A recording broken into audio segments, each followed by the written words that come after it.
大家好，我係 JK，今次會講下金針。金針又叫黃花菜，亦稱為健腦菜，有潤肺安神、疏肝理氣嘅功效，仲可以清熱利尿、消水腫、緩解尿黃、尿道炎等症狀。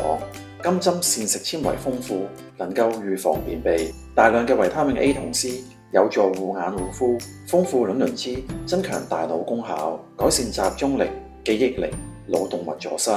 金針分新鮮品、乾品兩種。新鮮金針含秋水仙鹼，本身無毒，但經過腸胃吸收會氧化為二秋水仙鹼，毒性較高，會令腸胃不適。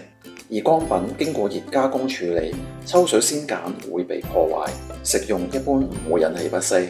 優質金針色澤淺黃或金黃，乾淨冇雜質，條身緊長，均勻粗壯，用手捏成團，手感柔軟有彈性。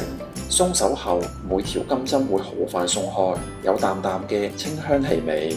而劣質嘅金針色澤深黃，略帶微紅，甚至帶黑，混有雜質，條身長短不一，粗細不均，霉爛變質，質地又硬又易斷，彈性差，含水量大，有煙味、硫磺味或霉味。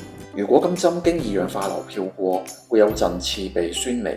蓋過本身天然香氣，顏色又會相當鮮豔。買嘅時候記得留意啊！煮金針之前最好用足量45度溫水，加少少白醋，浸20分鐘左右，再沖洗，先可以有效洗淨二氧化硫毒素。